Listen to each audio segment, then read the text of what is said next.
Some wars begin with the sound of gunfire, but others start with a percentage. Not with weapons, not with armies, but with a dry political decree, read from a podium on an otherwise uneventful day in Washington. And just like that, the world shifts. Friends begin to eye each other with suspicion. Allies on the battlefield now turn their backs in trade negotiation rooms. That's how the 2025 tariff war between the United States and Canada began. To many, Canada is a symbol of diplomacy, a quiet nation unconfrontational, always choosing multilateralism and compromise. But even that Canada, when pushed to the brink, can turn cold and unyielding. And it was the United States, its closest ally, who pushed it there. Not because of historical conflict, not over territorial disputes, but over what seemed like a technical decision, raising import tariffs on steel and aluminum from 25% to 50%. To President Donald Trump, it was a strategy to protect domestic industry, especially the traditional manufacturing states that had helped him win the election.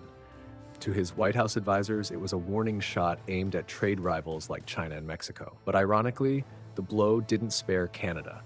The country with the longest shared border with the US, its second largest trading partner, and a NATO and NORAD ally, intertwined in countless regional security mechanisms. Canada didn't respond right away. They watched, they analyzed, they hoped Washington would reconsider.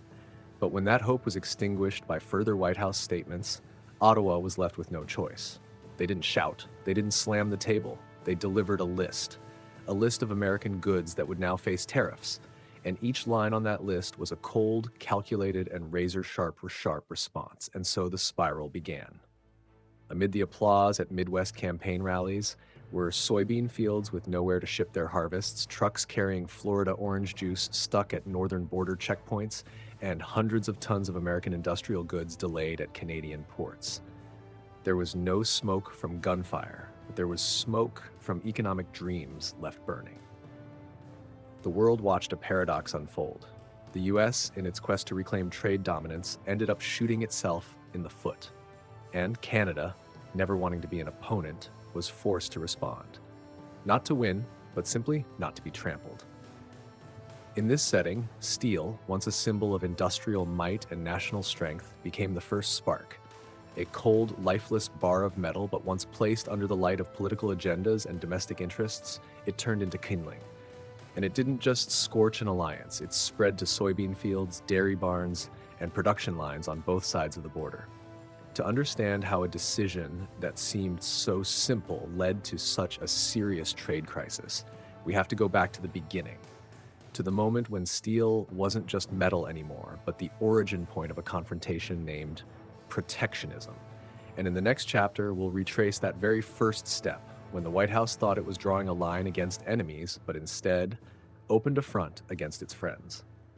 When Donald Trump stepped up to the White House podium in early March 2025, his voice rang out as it always did, strong, assertive, and full of confidence. But this time, the message wasn't just about jobs or America's greatness or America first. This time, it was a number, 50%. The new tariff rate on imported steel and aluminum, double what it was before. A number that on paper looked like a mere policy adjustment, but in the real world carried the weight of millions of tons of metal, tens of billions of dollars in trade, and more importantly, a shift in the balance of trust between longtime allies. President Trump justified the decision with familiar reasoning: protect domestic manufacturing, reduce dependency on imports, create more jobs for American workers.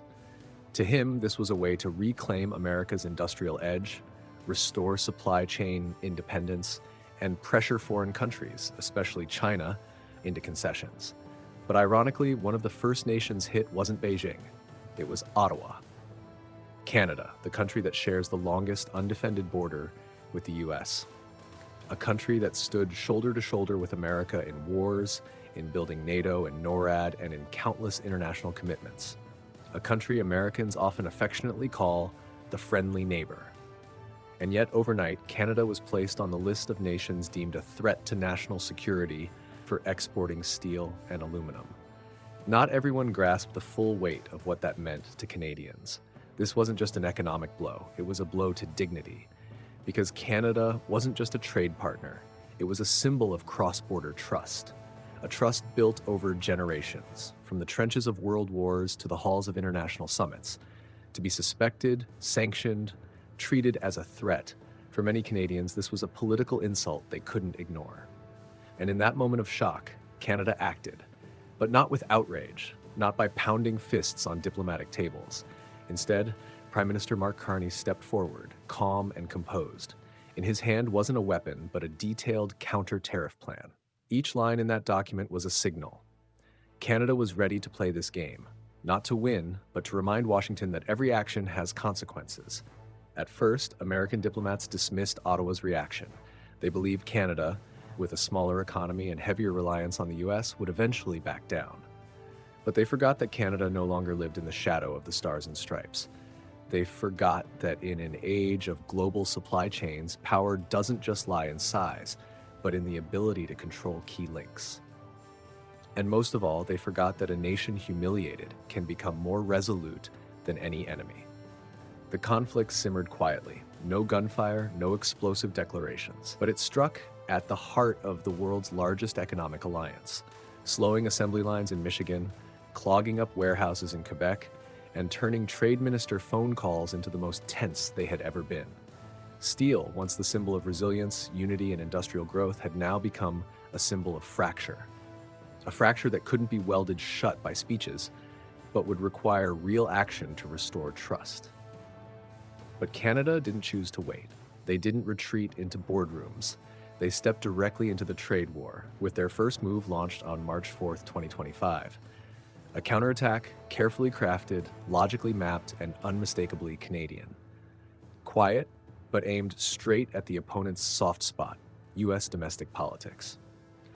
And to truly understand the weight of that strike, we have to look beyond the tax numbers. We have to look at the electoral map, at the swing states, at the industries President Trump built his campaign strategy around. Because Canada didn't pick targets at random. They chose precisely where it would hurt the White House the most. Canada didn't retaliate with fiery words.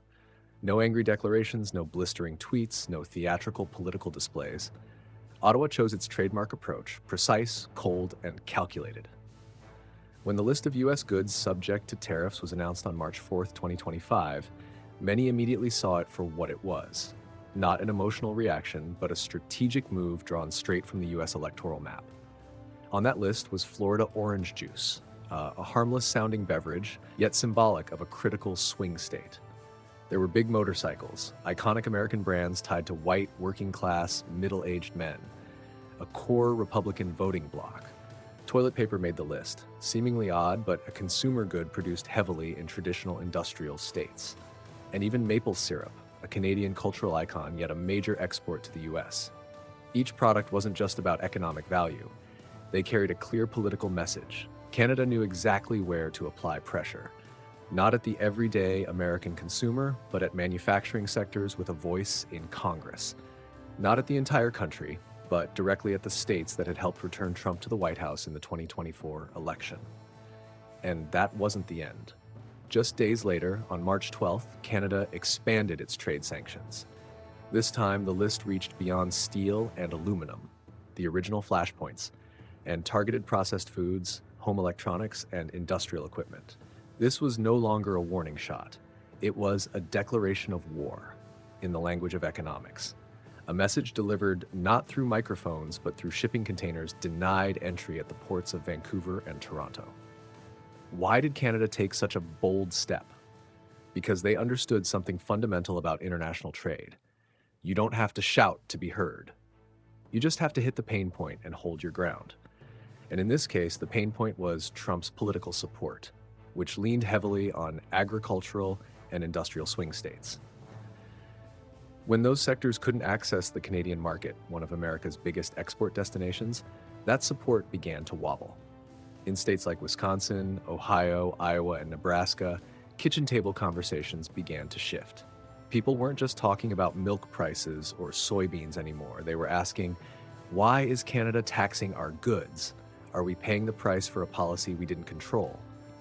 And when a question like that is asked enough times, it starts to become a political problem. Under growing pressure, the White House scrambled to reassure the public, Spokespeople insisted everything was under control, that this was a normal part of negotiation. But markets don't wait. Orders were canceled, factories started cutting hours, and out in the fields, farmers were feeling something worse than anger: silence from once reliable trading partners. Canada, in its signature style, didn't overplay its hand. No border closures, no boycott campaigns, just one thing: playing by the rules of the game that America itself had set. But in that game, being the aggressor doesn't always mean being the winner. Canada's counterattack wasn't a raging storm. It was a sudden frost in the heart of spring, silent but cold enough to wither the blooming hopes of those planting seeds for the coming harvest. And the ones who felt that chill most acutely were American farmers. The very people who once believed in promises of agricultural revival, in the pledge to put America first. Now they faced a harsh reality. They were the ones bearing the brunt of a war they never started, yet had been placed on the front lines of. And so, to truly grasp the impact of this tariff war, we can't just look at economic headlines or political statements. We have to listen to the voices from the cornfields of Iowa, from the dairy farms of Wisconsin, from the small households in Nebraska, places where every dollar earned is tied to crates of milk, sacks of soybeans, and tons of corn shipped north to Canada. Because it's there, where the soil doesn't speak, but always knows how to say everything through its harvest, that people are feeling the shockwaves of a decision made in Washington. And the big question is no longer, what will Canada do next? It's how long can Americans, especially American farmers, endure this?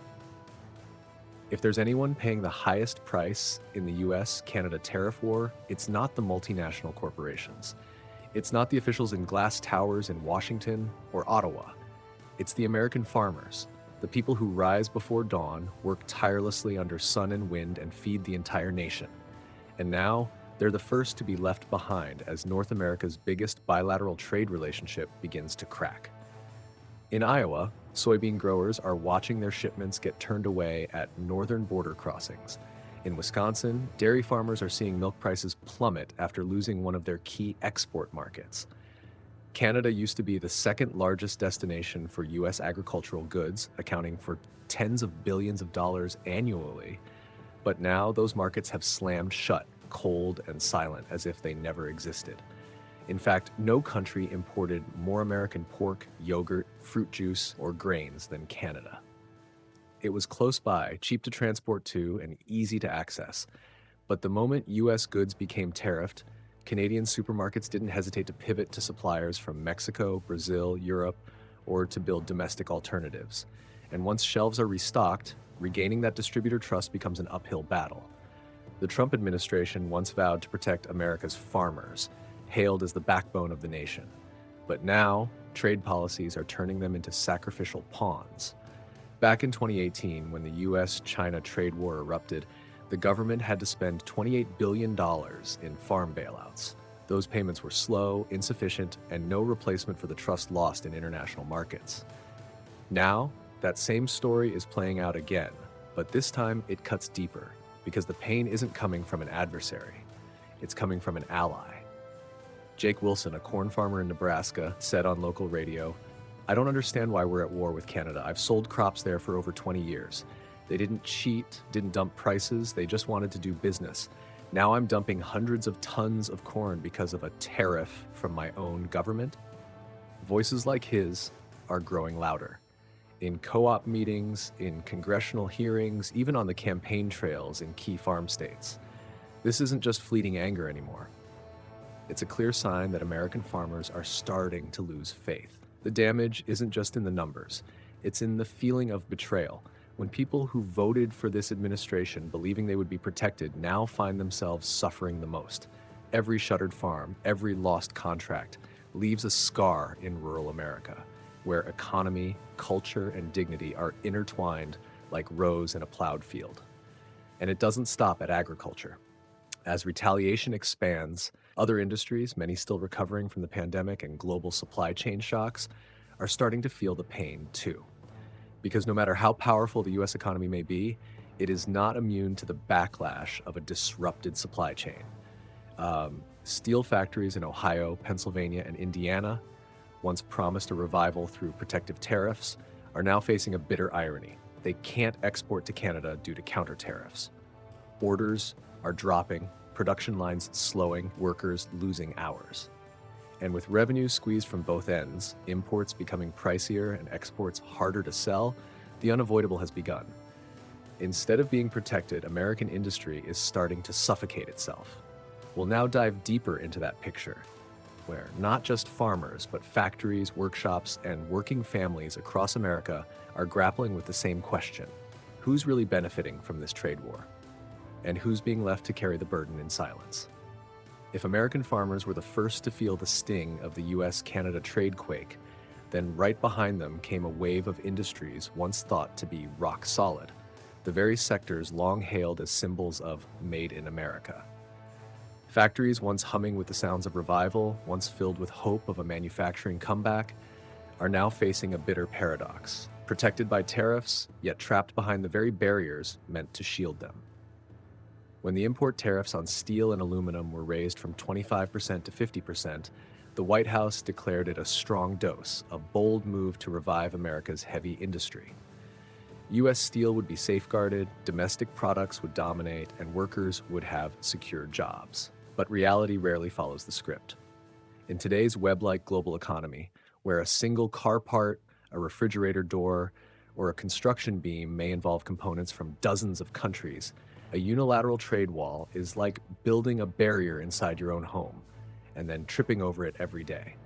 At first, steel manufacturers in Indiana, Pennsylvania, and Ohio celebrated, but the celebration didn't last. When Canada responded with a 25% retaliatory tariff on U.S. steel, the second largest market for American steel shrank overnight. Orders that once moved from Pittsburgh to Toronto, from Detroit to Montreal, were delayed or canceled outright. Production lines, fueled by dreams of resurgence, had to slow down, shifts were cut, and factories faced a sobering truth: they had no one left to sell to. The aluminum sector, heavily reliant on Canadian imports, was caught in the same storm. More than 60% of aluminum used in American manufacturing came from Canada, thanks to lower costs and seamless technical compatibility. But with rising tariffs, U.S. companies had to either source pricier alternatives or swallow inflated input costs. Either way, the result was the same: higher production costs, reduced competitiveness, and shrinking profits. And it wasn't just steel and aluminum. Electronics, machinery, home appliances, sectors reliant on cross-border components were also feeling the heat. A washing machine factory in Ohio reported that each unit now cost $11 more due to spikes in shipping and Canadian parts. An air conditioner manufacturer in Illinois had to halt the launch of 3 new product lines simply because they couldn't import the right aluminum casings. Meanwhile, products from Korea, Europe, and even Mexico, unaffected by the heavy tariffs, were flooding the market with cheaper price tags. Which raises a painful question. If American industries can't sell affordably, can't source affordably, and can't maintain steady production, who exactly is being protected? The ripple effects aren't just economic.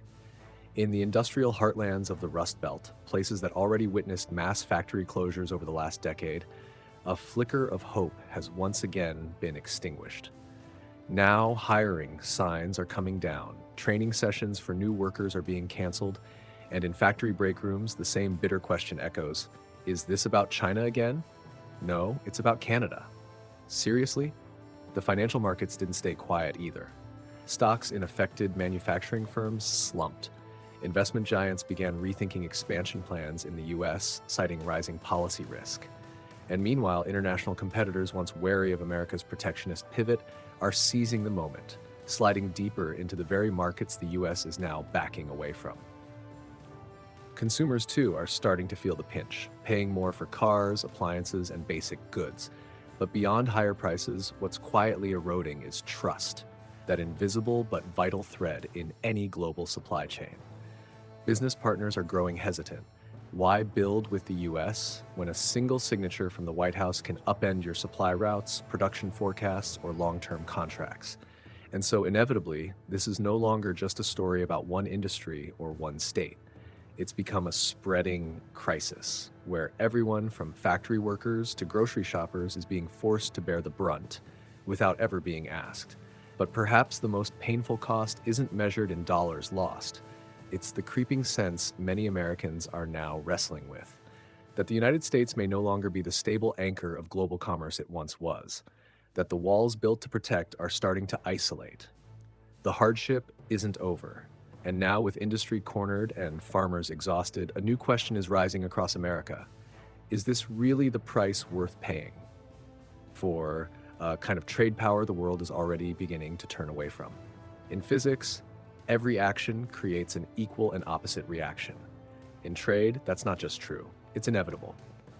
The tariff war between the US and Canada, sparked by a unilateral decision from the White House, quickly turned into a deep, simmering tremor, one that rippled across every layer of the economy, from the cornfields of Nebraska to the steel mills of Ohio, from supermarket aisles in Toronto to high-level meeting rooms in Ottawa.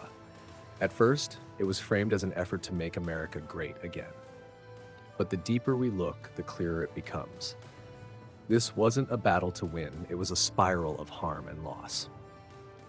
How can you speak of victory when American farmers are dumping their crops, when American factories are blocked from exporting, when American consumers are paying more for every can of milk, every electronic device, and when Canada, a longtime ally, is forced to retaliate not out of hatred, but out of dignity and self-defense? Perhaps the most painful part of this whole story is this.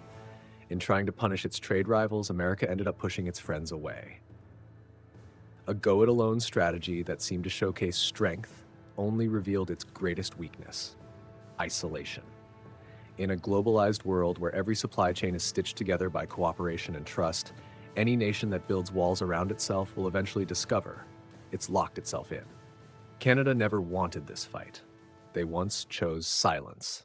They hoped for dialogue. But when trust is insulted and shared values are disregarded, reaction is inevitable. And when they did react, they didn't lash out with anger.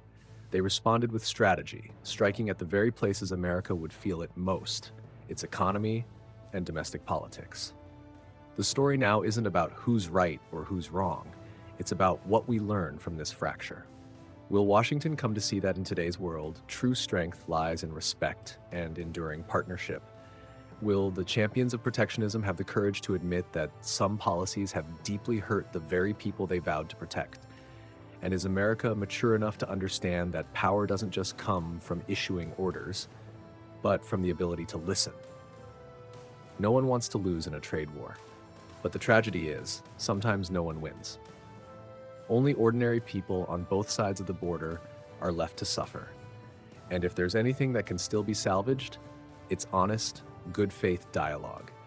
It's stepping away from political slogans and returning to what's real: the price of milk, a worker's paycheck, the number of orders coming in, the stability of a family farm. Thank you for staying with us through this journey.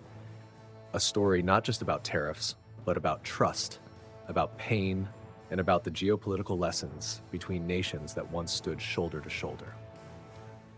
If this analysis gave you a deeper perspective on the changing world around us, leave a comment and share your thoughts. Don't forget to subscribe to the channel so you won't miss the next story, where we don't just recount the news, but dig into the deeper forces that are reshaping our world. Because understanding things clearly is the only way not to be swept away by the chaos. And in a world where even allies can turn, clarity might just be the most valuable asset any of us can hold on to.